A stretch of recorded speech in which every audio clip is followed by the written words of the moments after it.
Hey guys, it's Justin. So, you know what's better than making $1,000 a month?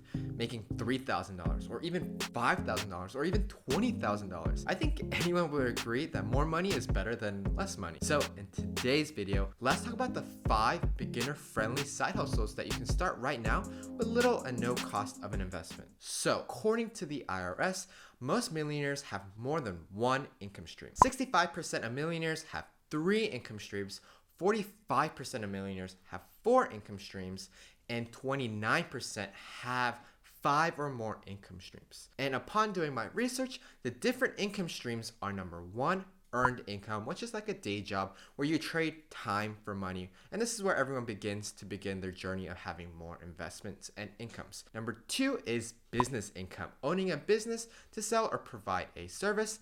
Number 3, which is investment income, which is dividends from stocks or buying and holding in real estate. Number 4 is rental income, which is investing in rental properties to make rental income. And number 5, which is capital gains income, which is basically where you sell investment to make profit. Number 6 is royalty income, which is creating a product and letting someone use it to make royalty.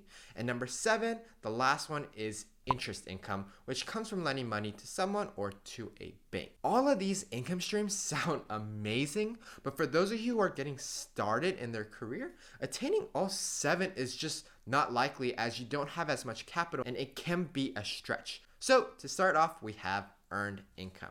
This is where everyone will most likely start with. This is your primary source of income, and the income where you will trade in time for money. This is pretty much where you start to fuel other income streams. At 18 years old, I had no degree. I had no experience in the 9-to-5 world. I didn't know even what a bachelor's or master's or PhD. I had none of that. So I took what I knew best, which was tennis, and made a career out of it. And funny story is, I'm still a tennis coach to this day, and I've expanded it to a business that fuels a lot of other income streams. This may not be the case for you. You may actually find yourself working a normal 9-to-5 job for a salary or working for a commission.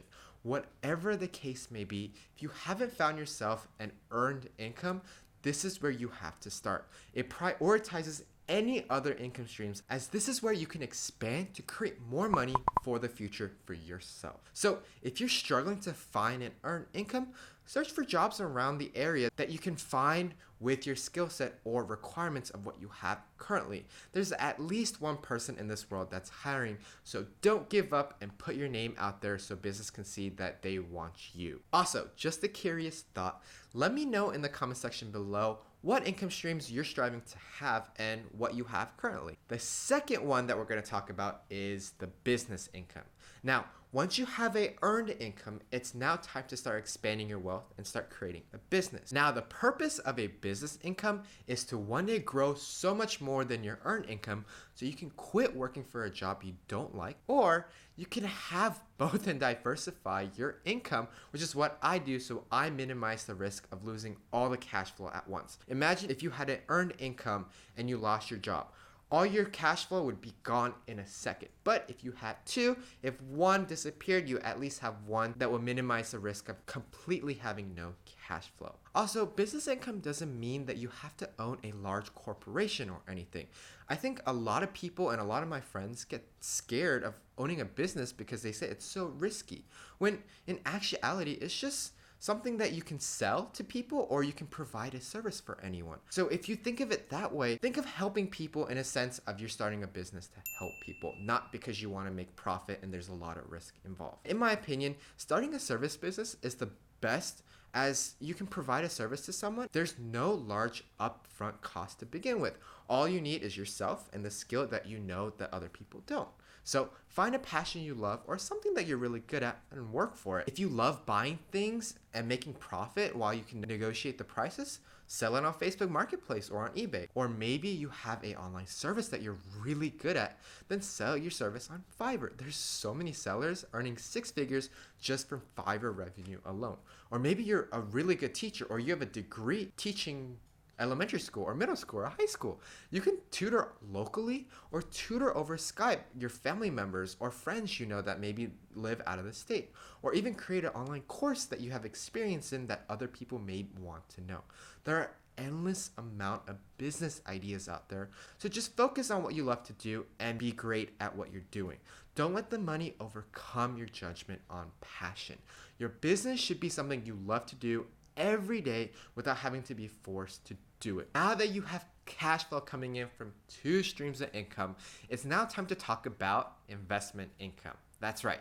This is where money is being used to create more money and not your time and your energy. Now, some people think that investment income requires a lot of capital and it's very risky, but it's actually pretty simple and you can start right now. So if you don't believe me, take a look at this. If you start off by investing $200 into an ITF, which anybody could do right now if you have a job, or you can ask your parents for money, and contribute $300 every single week at a rate of return of 10%, which is the typical rate of return of the S&P 500 in the long run, which you would go get a job, maybe it'd be $10 an hour, $15 an hour, whatever it is. If you just contributed $300 every single week, in 21 years, your investment will be worth, guess what? $1.1 million.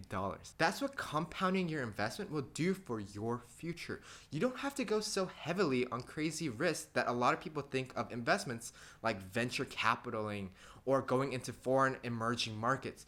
Putting your money in a safe, reliable ETF or into like an Roth IRA can make you a millionaire in no time, or 21 years, or 15 years if you put in more money. So now that you have income streams and that you have your own investments making you money on their own, now it's time to get yourself into rental income.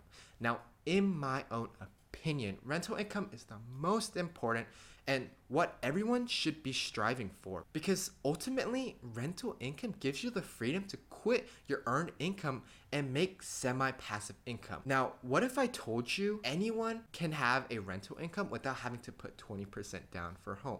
That's right. A lot of people think of this misconception that if you have to own a rental income, you have to put 20% down. Actually, and honestly, you can actually put 3% down, and I'll talk about that in the future of the video, but that is true. You don't have to put 20% down for a home. If you live in a home with extra bedrooms, or you have a basement that you're not using, or just storage itself, why not rent it on Airbnb?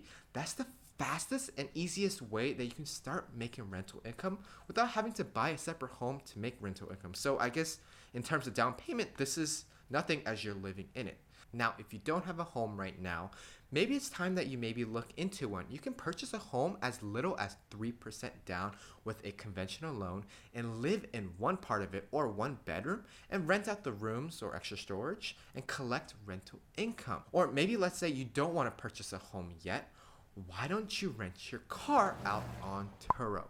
You could rent your car out on Turo and make the income on renting your car to others while having them pay for your car payments and actually make more money or income streams of rental income. There are so many options with rental incomes that don't cost a fortune. So reach for the stars and figure out what you have and what people want to rent for you. Now that you have so much cash flow coming in, maybe it's time that you want to retain some of those money for bigger investments in the future, or maybe you just want to save some money so that you can beat the inflation rate and not lose money over time. And this is time for interest income. Now, interest income can be easy as opening a high-yield savings account at your local bank or an online bank, or purchasing a CD from your bank so you can put some money in and make some interest while you're doing that, or even peer-to-peer lending where you can lend money to other people and charge a higher interest rate. Whatever the case may be, interest rate comes from lending money to other people or to a bank. To keep it safe, money from savings accounts or CDs or bonds are all interest income that will beat the inflation rate or close to beating the inflation rate while keeping your money safe. Now, you can also take the risk by attaining more interest by lending money to others. This can include funding money for people to fix and flip a home, or it could be used for real estate crowdfunding, so they can invest your money for other people's endeavors to attain a larger real estate capital. Essentially, whatever it may be, you are becoming a bank for people who need money, where the bank won't lend them as much money as they need. Whatever the case may be, inflation income makes sure that you beat the inflation rate so your value of money won't be less for the future. So there you have it, guys. If you take these steps, you should become a millionaire in no time. If you thought this video was helpful, share it to someone who you know will help them become financially free. And also make sure you guys like and subscribe for more informative videos like these. And if you're in Georgia looking to buy or sell a home, feel free to contact me as I'm a real estate agent and I can help you out. With that being said, guys, I'll see you guys in the next video. Peace.